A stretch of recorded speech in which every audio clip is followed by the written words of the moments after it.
अस्सलाम वालेकुम हाँ अस्सलाम वालेकुम स्टूडेंट्स गाइस देयर इज़ हमने अभी तक जो पढ़ा है वो मैग्नेटिक फील्ड पढ़ा था। अब हम थोड़ा सा इन चीज़ों को चेंज करते हैं। अभी तक हमने इलेक्ट्रिक फील्ड इलेक्ट्रॉनिक्स थोड़ी सी पढ़ी, मैग्नेटिक फील्ड पढ़ी। अब इन दोनों के कॉम्बिनेशन पढ़ेंगे यानी कि इलेक्ट्रोमैग्नेटिक।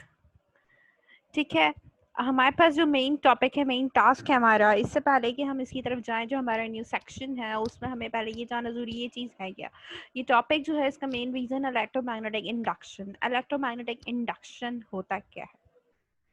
इलेक्ट्रोमैग्नेटिक इंडक्शन एक ऐसा प्रोसेस है जिसमें आपके पास आपने एक इलेक्ट्रिकल कंडक्टर लिया हुआ है, उसमें करंट प्रोड्यूस्ड हो। तो अब उसमें उस कंडक्टर को अगर आप एक ख़ास पोजीशन में मूव करें और उस कंडक्टर की पोजीशन के मूव होने से मैग्नेटिक फील्ड में चेंज प्रोड्यूस्ड हो, ऐसे प्रोसेस को हम कहते हैं electromagnetic induction. It is a process in which a conductor is in at a particular position or with the or by this the magnetic is varying or in other words we can say that the magnetic field is stationary, or when the conductor is moving that obvious सी बात है magnetic field फिर जो है आपके पास क्या होगी, magnetic field change होगी। तो ऐसे प्रोसेस को हम क्या कहते हैं, ऐसे प्रोसेस को हम कहते हैं अपना इलेक्ट्रोमैग्नेटिक इंडक्शन। अब उसकी वजह से हमारे पास कुछ लॉज आते हैं, कुछ एक्सपेरिमेंट्स होते हैं। अब आप लोग एक साइंटिस्ट किससे वाकिफ होंगे, कैपेसिटर किसने बनाया था? ये मेरे को कैपेसिटर का यूनिट क्या होता है? फैराडे। बोले तो पूरा नाम माइकल फैराडे।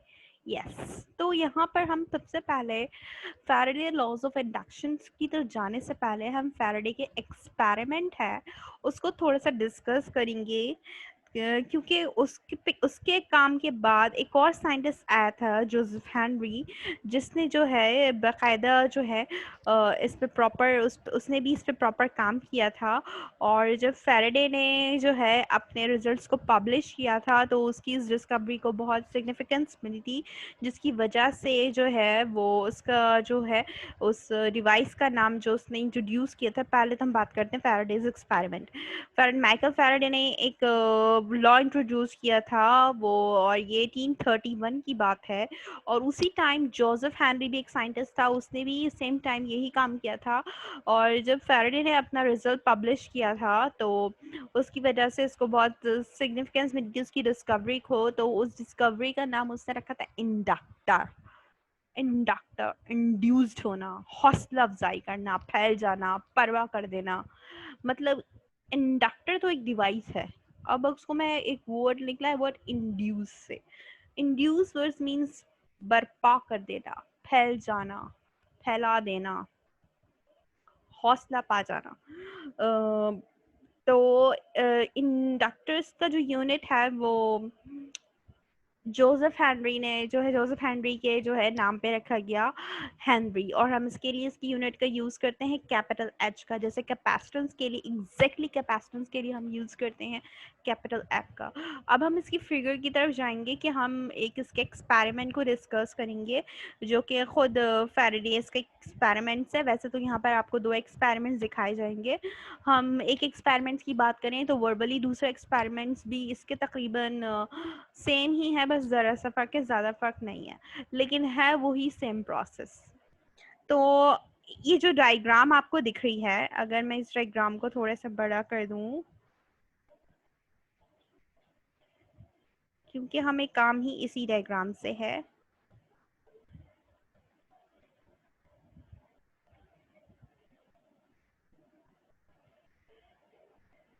ये जो डायग्राम आपको नज़र आ रही है,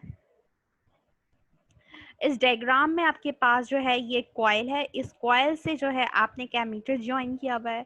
अब हो क्या रहा है कि आपके पास इसको यहाँ से आपके पास एक रजिस्टर भी कनेक्ट है। अब आपने क्या किया, एक मैग्नेट लिया, उस मैग्नेट को उस कॉइल की तरफ जब आप ले गए टूवर्ड्स दी कॉइल, अब मैग्नेट में मौजूद क्या है, पार्टिकल्स हैं। तो जब आप मैग्नेट को उसके करीब ले जा रहे हैं तो जाहिर है उसमें पार्टिकल्स हैं, मतलब मॉलिक्यूल्स हैं या मैं कहूँ चार्ज पार्टिकल्स हैं, तो उसकी मूवमेंट की जो स्पीड है वो दिखाई गई है। तो अब क्या होगा, जैसे ही ये बार मैग्नेट इस कॉइल के करीब आएगा तो क्या करेगा, ये कॉइल जो है इसकी खुद की अपनी एक मैग्नेटिक फील्ड होगी, उसको ये करीब लाएगा। इस कॉइल के करीब आने से क्या होगा कि इस कॉइल में करंट गुजरना शुरू होगा। अब इसके करंट के गुजरने से यहाँ पर इस कॉइल की खुद की मैग्नेटिक फील्ड जनरेट हो जाएगी, और वो मैग्नेटिक फील्ड जब जनरेट होगी तो उसकी डायरेक्शन कुछ इस तरीके से होगी कि उसका जो नॉर्थ पोल है, इसमें जाहिर है ये जो है एक कॉइल है, अब इसमें करंट इंड्यूस्ड हुआ, करंट प्रोड्यूस्ड हुआ, तो ये कॉइल जो है एक्ट करेगा, जिसको मैं कहूँ एक, ये फॉर एग्जांपल ये कॉइल को समझते हैं आप, एक सॉलिनॉइड है, तो वो सॉलिनॉइड या ये जो कॉइल है ये किस तरह रिएक्ट करेगा, ये रिएक्ट करेगा as a bar, as a magnet. तो इसका जो है, जिस आपके पास कॉइल में जो है आपके पास करंट प्रोड्यूस हुआ है, तो आपके पास इस एमीटर जो लगा हुआ है उसमें आपके पास डिफ्लेक्शन शो होगी। जब आप किसी बार मैग्नेट को इस कॉइल के करीब, किसी कॉइल के करीब ले जाएंगे तो उस कॉइल में करंट प्रोड्यूस होगा। अब वो कॉइल अगर किसी एमीटर से कनेक्टेड है तो उसमें क्या होगा, डिफ्लेक्शन शो होगी। इफ अगर मैं इस कॉइल को स्टॉप कर दूं, इस पोजीशन पे मूव ना करूं, तो क्या होगा, इस कॉइल में कोई करंट प्रोड्यूस नहीं हो जाएगा, यानी नेट करंट पूरा जीरो हो जाएगा, और एमीटर में डिफ्लेक्शन क्या होगी, जीरो होगी। ठीक है। और इफ मैं अगर अब हुआ क्या है कि मैं इसको इसके करीब लाई हूँ, इस कॉइल में करंट प्रोड्यूस हुआ है, तो इस कॉइल की खुद की भी मैग्नेटिक फील्ड जनरेट होगी। क्या होगा, इस मैग्नेटिक फील्ड जनरेट होगी इसमें करंट प्रोड्यूस होने की वजह से। ठीक, जब करंट प्रोड्यूस हुआ वो क्या होगा, वो मैग्नेटिक फील्ड ऑपोजिटली एक्ट करेगी आपके किसके, इसके यानी आपके पास जब इसमें मैग्नेटिक फील्ड प्रोड्यूस हुई, तो अब होगा क्या कि इसका ये वाला हिस्सा, इसकी जो लेफ्ट आपकी जो कॉइल का जो राइट हैंड साइड होगा वो जो है नॉर्थ पोल बन जाएगा, और इसकी जो राइट हैंड साइड होगी यानी ये वाली साइड साउथ पोल बन जाएगी, और ये वाला पॉइंट इसके पास नॉर्थ पोल बन जाएगा। तो ये क्या करेगा, इसको इसकी मैग्नेटिक फील्ड एक दूसरे को अपोज करेंगी। क्यों? क्योंकि नॉर्थ पोल एक दूसरे से क्या होगा, अट्रैक्ट नहीं हो सकता, वो रिपेल करेगा। फिर जैसे ही ये रिपेल करेगा तो जाहिर है जब इस पोजीशन पे जाके रुक गया तो इसमें करंट की डिफ्लेक्शन नहीं होगी, और जब वापस ये क्या करेगा, अब ये दूर जा रहा है, तो अब क्या होगा, अब इसके दूर जाने की वजह से, क्योंकि ये ऑपोजिट डायरेक्शन में मूव कर रहा है, तो इसके ऑपोजिट डायरेक्शन में मूव करने से होगा क्या कि अब इसमें कॉइल में करंट तो प्रोड्यूस होगा, लेकिन अब ऑपोजिट डायरेक्शन में प्रोड्यूस होगा। अब करंट ऑपोजिट डायरेक्शन में प्रोड्यूस होने की वजह से क्या होगा, मैग्नेटिक फील्ड भी ऑपोजिट रिएक्ट करेगी। तो इसका मतलब है कि आपके पास जो नॉर्थ पोल था पहले कॉइल का मैग्नेटिक फील्ड में, वो अब साउथ पोल बन जाएगा। तो अब वो क्या करेगा, वो साउथ पोल इस नॉर्थ पोल को अपनी तरफ अट्रैक्ट करना शुरू करेगा, जिसकी वजह से हमारे पास करंट की जो डायरेक्शन है, जाहिर है वो अवे जा रहा है, तो वो ऑपोजिट शो होगी। पहले लेफ्टवर्ड थी, अब बार मैग्नेट के दूर जाने से आपके पास करंट की डिफ्लेक्शन क्या हो जाएगी, क्लॉकवाइज होगी, तो वो आपको राइटवर्ड पे मूव करेगा। ये आपके पास इसका प्रैक्टिकली परफॉर्मेंस है। और फॉर एग्जांपल, ये तो मैंने आपको एक कॉइल और एक बार मैग्नेट का मैंने आपको दिखाया है कि ये किस तरीके से आपके पास काम कर रहा है।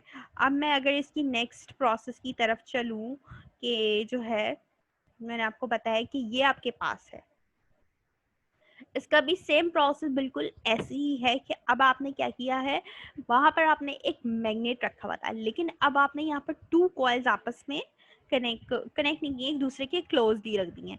एक कॉइल ये है, एक कॉइल ये है। ये वाला जो कॉइल है ये मैग्नेट आपके पास एमीटर से कनेक्टेड है, बीच में रेजिस्टेंस है, और ये वाला जो कॉइल है इसका स्विच है एक, और ये बैटरी से कनेक्टेड है, इसमें जैसे ही आपने क्या किया, इस स्विच को क्लोज करेंगे तो क्या होगा, इसमें वोल्टेज प्रोड्यूस है। इस वोल्टेज के प्रोड्यूस होने से क्या होगा कि अब इसमें भी करंट प्रोड्यूस होगा और इसकी अपनी इलेक्ट्रिक मैग्नेटिक फील्ड जनरेट हो जाएगी।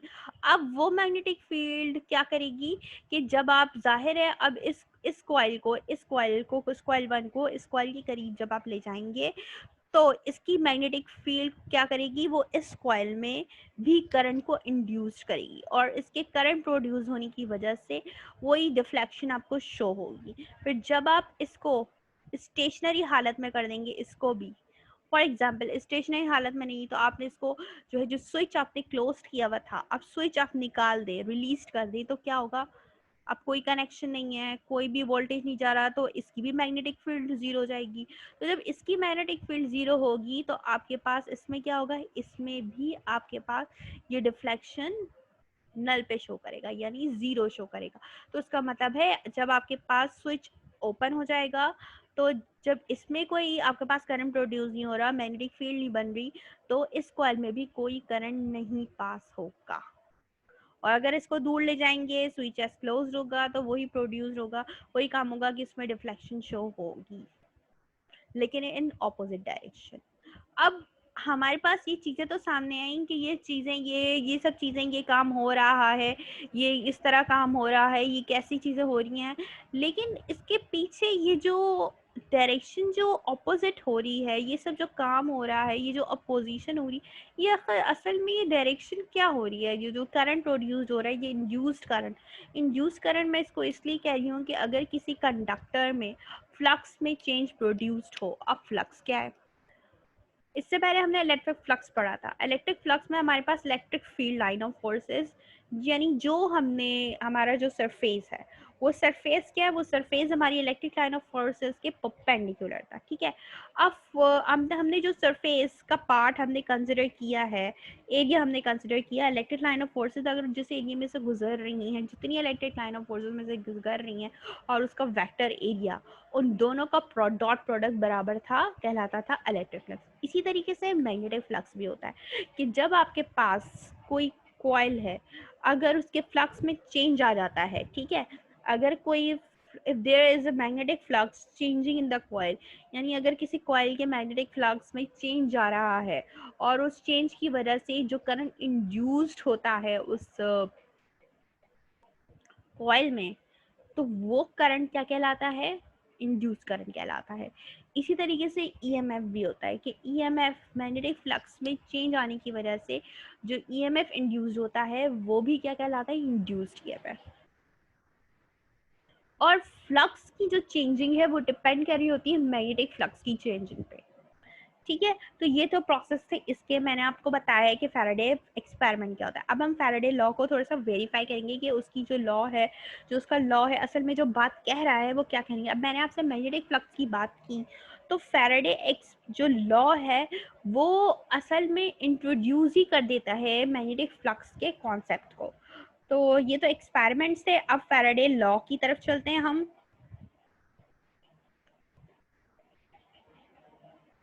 This experiment showed that the technique of magnetic field lines visualize that a change of numbers of magnetic pass through a circuit loops that produces an EMF in the loop.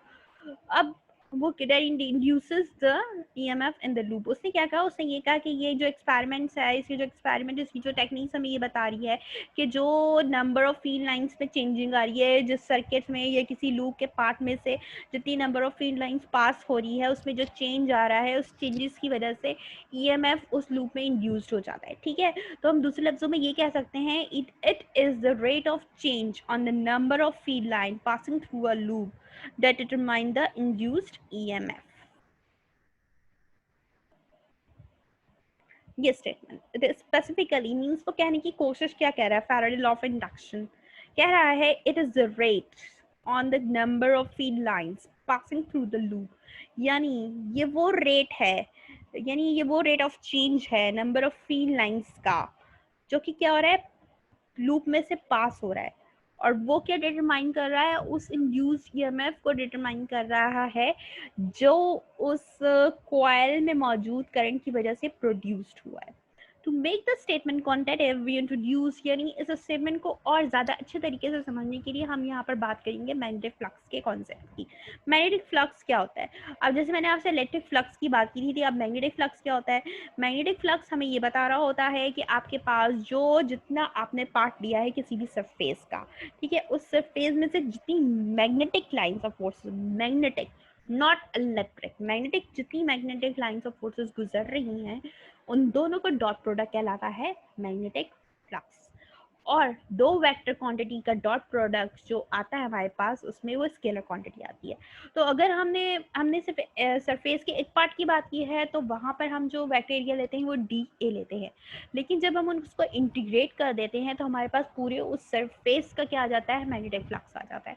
तो उस surface के magnetic flux को हम क्या, अगर किसी भी surface के मैग्नेटिक फ्लक्स को बताना हो तो phi B is equals to integral B magnetic field dot D A. D A show कर रहा है आपके पास वेक्टर एरिया को, ठीक है। डी ए मीन्स है small change in vector vector area element. Okay, ये क्वेश्चन हमारे पास 1 हो गई। अब इसमें इस डायग्राम में फिगर नंबर 3 में ये दिखाया भी है, देखें ये पूरा एक सरफेस है, इसमें से बहुत सारी number of field of line गुजरी है, आपने सिर्फ ये पार्ट कंसिडर कर लिया। अगर इस पार्ट में से कोई मैग्नेटिक फील्ड ऑफ लाइन गुजर रही है तो अब अगर आप देखें कि मेरे पास अगर फॉर एग्जांपल मैंने ये पूरा पार्ट ले लिया और इसमें से जितनी मैग्नेटिक फील्ड ऑफ लाइन गुजर रही है तो वेक्टर एरिया मैग्नेटिक फील्ड की डायरेक्शन सेम है, cos थीटा आपके पास 0 हो जाएगा, 0 mean cos 0 is equals to 1, तो आपके पास फाई बी क्या आ जाएगा, B A. The magnetic flux vector is the non flux through the surface. This element represents. If area dA is an element of area of the surface, as shown in figure, integration is carried over the closed entire surface. We wish to calculate the flux. यानी इस वजह से magnetic flux क्या कर सकते हैं, calculate कर सकते हैं। और वही बात हमने की कि हमारे पास ये दोनों आपस में पैरेलल होते हैं, मैग्नेटिक फील्ड और वेक्टर एरिया, तो आपके पास cos 0 जो है वो 0 डिग्री जो थीटा है बिटवीन वेक्टर एरिया और मैग्नेटिक फील्ड के दरमियान होगा, और अगर पैरेलल है 0 होंगी तो आपके पास फाई भी क्या आ जाएगा, बी ए, जस्ट बी ए। और इसका जो यूनिट है आपके पास, असल में मैग्नेटिक फील्ड का जो यूनिट होता है वो टेस्ला भी होता है, और एरिया है जो उसका यूनिट तो है ज़ाहिर एरिया स्क्वायर, तो इसका यूनिट आपके पास आ गया tesla metre square, T dot metre M square. या फिर हम ये कह सकते हैं कि मैग्नेटिक फ्लक्स का यूनिट हमारे पास दो है, एक है टेस्ला डॉट मीटर स्क्वायर, एक है उसका स्टैंडर्ड यूनिट वेबर वेबर। तो आपके पास in terms of magnetic flux the EMF induced in the circuit is given by Faraday law। अब हम बेसिकली हम किसकी तरफ आ रहे हैं, मैग्नेटिक फ्लक्स के जो हमारे पास फैराडे लॉ ऑफ इंडक्शन है उसकी स्टेटमेंट की तरफ आ रहे हैं कि कहता क्या है कि आपके पास जो इंड्यूस्ड EMF है सर्किट में, जो सर्किट में भी जो मौजूद आपके पास EMF था वो इंड्यूस जो हुआ उसका जो मैग्नीट्यूड है is equal to the rate at which the magnetic flux through the circuit is changing with time. यानी आपके पास जो इंड्यूस्ड सर्किट आपके सर्किट में या आपके कॉइल में जो EMF इंड्यूस्ड हुआ है उसका जो मैग्नीट्यूड है वो किसके इक्वल है, वो इक्वल है is equal to the rate at which the magnetic flux changing through the coil is changing with time। यानी वो is equals to the rate, उस रेट के बराबर है जहाँ पर आपके पास मैग्नेटिक फ्लक्स में चेंजिंग आ रही है टाइम के हिसाब से। यानी आपके पास मैथमेटिकल फॉर्म में E यानी EMF बराबर है D phi B upon D. Phi B show करा है मैग्नेटिक फ्लक्स को, डी शो कर रहा है उसके डिफरेंशिएट यानी चेंज को with respect to the time। E आपके पास क्या है, induced EMF है। If the coil consists of n turns, अगर आपके पास कॉइल में एक से ज़्यादा नंबर ऑफ टर्न्स हैं तो आपके पास क्या हो जाएगा, आपके पास हर एक टर्न्स का अलग इंड्यूस्ड EMF होगा, and total induced EMF circuit का क्या होगा, हम इंडिविजुअली और टोटल EMF आपके पास क्या होगा, उन तमाम टर्न्स के इंड्यूस्ड EMF का सम होगा टोटल EMF। यानी इसका मतलब है मेरे पास ऑल एंड टर्न्स का जो टोटल EMF होगा वो इक्वल होगा, it is equals to the sum of all the turns is equals to the sum of all the individual induced EMF of the turns. तो जस्ट हम ये कैसे connect कर सकते हैं कि अगर हम उसको बैटरी में कनेक्ट कर दें तो यहाँ पर आपके पास क्या आ जाएगा, ई यहाँ पर आपके पास शो होगा कैपिटल N। ठीक है, ये कैपिटल हमें N बता रहा है कि इसमें आपके पास N टर्न्स है। ये क्वेश्चन नंबर 4 होगी आपके पास। अब इंड्यूस्ड ईएमएफ क्या होता है? इंड्यूस्ड ईएमएफ मैंने आपको क्या बताया कि EMF is said to be induced when the flux link with the conductor, यानी आपके पास ईएमएफ इंड्यूस तब होगा, यानी एक तो आपके पास बैटरी का ईएमएफ होगा और एक ईएमएफ होगा जो वहाँ पर जब आपने एक कॉइल लिया उसमें करंट प्रोड्यूस हुआ, उस करंट के प्रोड्यूस होने थे वहाँ पर मैग्नेटिक फील्ड प्रोड्यूस्ड हुई, उस मैग्नेटिक फील्ड की वजह से वहाँ पर क्या होगा, फ्लक्स क्रिएट हो जाएगा। उस फ्लक्स के क्रिएट होने से अब अगर वहाँ पर फ्लक्स में चेंज आता है तो मैग्नेटिक फ्लक्स में भी, मैग्नेटिक फील्ड में भी चेंज आएगा। मैग्नेटिक फील्ड में चेंज आया, मैग्नेटिक फ्लक्स में चेंज आया, तो अब क्या होगा, उसकी वजह से वहाँ पर इटसेल्फ उस कॉइल का अपना ईएमएफ भी क्या होगा, उसमें भी चेंज आएगा। तो जो चेंज आया है वो इंड्यूस्ड ईएमएफ होगा, और वो इंड्यूस्ड ईएमएफ वो क्या करेगा, अपोज करेगा चेंज को। किसके चेंज को? असल में उस चेंज को अपोज कर रहा होगा जो ईएमएफ हम अप्लाई कर रहे होंगे। तो ये कहलाता है आपके पास असल में सेल्फ इंडक्टेंस। ये तो मैंने थोड़ा सा एक बताया है कि आपके पास एक थोड़ा सा है कि वो है क्या। तो इंड्यूस्ड ईएमएफ क्या होता है? The EMF is said to be induced when the flux is linking with the conductor और कॉइल चेंजेस। और इसी तरीके से आपके पास इंड्यूस करंट आता है। इंड्यूस करंट क्या बता रहा होता है? इंड्यूस करंट आपके पास मैंने आपको बताया था क्या बता रहा है कि अगर आप किसी कंडक्टर के मैग्नेटिक फ्लक्स में चेंजेस आ रही है और वहाँ पर उसके चेंज की वजह से करंट प्रोड्यूस हो जाए तो वो करंट आपके पास कहलाएगा उसका इंड्यूस करंट। अब हम आएंगे लेंस लॉ की तरफ। लेंस एक साइंटिस्ट था 1804 से 1865 तक। उसने भी एक लॉ प्रोड्यूस किया था और उस लॉ के थ्रू असल में उसने डिटरमाइन की थी, मालूम किया था कि आपके पास जो ईएमएफ इंड्यूस हो रहा है सर्किट में और जो ज़ाहिर है वो अपोज कर रहा है, जो असल में उसकी डायरेक्शन क्या है। तो उस लॉ को हम कहते हैं, उस लॉ को हम याद करते हैं लेंस लॉ की। अच्छा, उस लॉ की स्टेटमेंट है, वो लॉ कहता है the induce current in a close conducting loop appears in such a direction that it opposes the change that produced it. यानी जो करंट इंड्यूस करंट है उस कंडक्टिंग लूप में से जो गुजर रहा है एक खास डायरेक्शन में, वो क्या करेगा, वो उस चेंज को अपोज करेगा जिसकी वजह से वो प्रोड्यूस्ड हुआ है।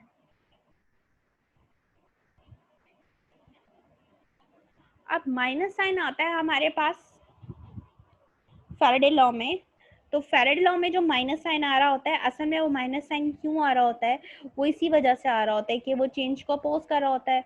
तो आपके पास जो लेंस लॉ में एक करंट होता है इंड्यूस करंट, जिसके बारे में मैंने आप लोगों को बता भी दिया, which mean that it applies only to close conducting circuit. लेकिन ये सब एप्लीकेशन, ये सब सारे लॉस किस पे अप्लाई होते हैं? कॉइल पे अप्लाई हो सकते हैं या एक क्लोज पाथ, एक क्लोज लूप पे अप्लाई हो सकते हैं। We are close and in this way we find a direction. अगर वो एक क्लोज लूप होगा तो हम उसमें आसानी से जो है इंड्यूस्ड ईएमएफ की डायरेक्शन क्या कर सकते हैं, फाइंड कर सकते हैं। लेकिन अगर वो एक सर्किट एक ओपन होगा in terms of would it were close, लेकिन अगर वो सर्किट क्लोज होगा तो हम वहाँ पर कुछ भी नहीं कर सकते। वहाँ पर उसका क्या होना ज़रूरी है, तो कहता है इंड्यूस करंट को, which means it applies only to a close conducting circuit. उस सर्किट का क्लोज होना ज़रूरी है आपके पास। ठीक है, यहाँ पर मैं ये बात थोड़ी सी अलग टाइप की है तो मैं इसका कलर चेंज कर देती हूँ। Lenz's law refers to induced current, which means that it applies only to closed conducting circuit. If the circuit is open, we can usually in terms of what would happen, यानी जब circuit open होगा तो हमें पता है कि वहाँ पर क्या होगा, अगर सर्किट क्लोज था तो वहाँ पर क्या होगा, इंड्यूस करंट की डायरेक्शन क्या होगी, ये भी हमें पता चल सकता है। कि हमें देखें यहाँ पर वही एग्जांपल दी गई है कि आपके पास नॉर्थ पोल से नॉर्थ पोल, तो ये क्या हो रही है, फैल जा रही हैं, इसको दूर अपोज कर रही हैं।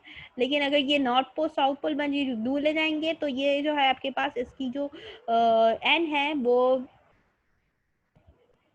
उल्टा रिएक्शन करेगा। ये जो है क्या करेगा, इसको साउथ पोल बन जाएगा और फिर इसको अपने पास इस चेंज को, जिसकी वजह से क्या होगा, इसकी अपनी मैग्नेटिक फील्ड क्या करेगी, अब इसमें करंट जो प्रोड्यूस हुआ है वो इसके चेंज को अपोज कर देगा। अच्छा, ये तो सारी चीज़ें हमने बात कर रही, वही बात की मैंने आपको, अपोज को चेंज को क्या करेगा, वो उसको उस अपोज को जो है चेंज को प्रोड्यूस जो इसकी वजह से उसको अपोज करेगा। एडी करंट क्या है? When the flux through a large piece of conductive material changes, यानी आपने एक लार्ज कंडक्टिव मटेरियल ले लिया, उसकी वजह से जो मैग्नेटिक फ्लक्स में चेंजेस आएगी, उसमें जो करंट इंड्यूस्ड होगा इन दैट मटेरियल, उसको आप क्या कहेंगे? Eddy current. तो ये था आपके पास आपका लेंस लॉ और आपका eddy current, Lenz law, Faraday law और इसका एक्सपेरिमेंट और इलेक्ट्रोमैग्नेटिक एक्शन, जिसको हमने शॉर्टली देखा। अब इंशाल्लाह हम नए टॉपिक में एक नई चीज़ों के साथ मिलेंगे कि इंडक्टेंस को कैलकुलेट किया कैसे जाता है, साथ में इंडक्टेंस क्या होती है, म्यूचुअल इंडक्टेंस क्या होती हैं। जब तक आपको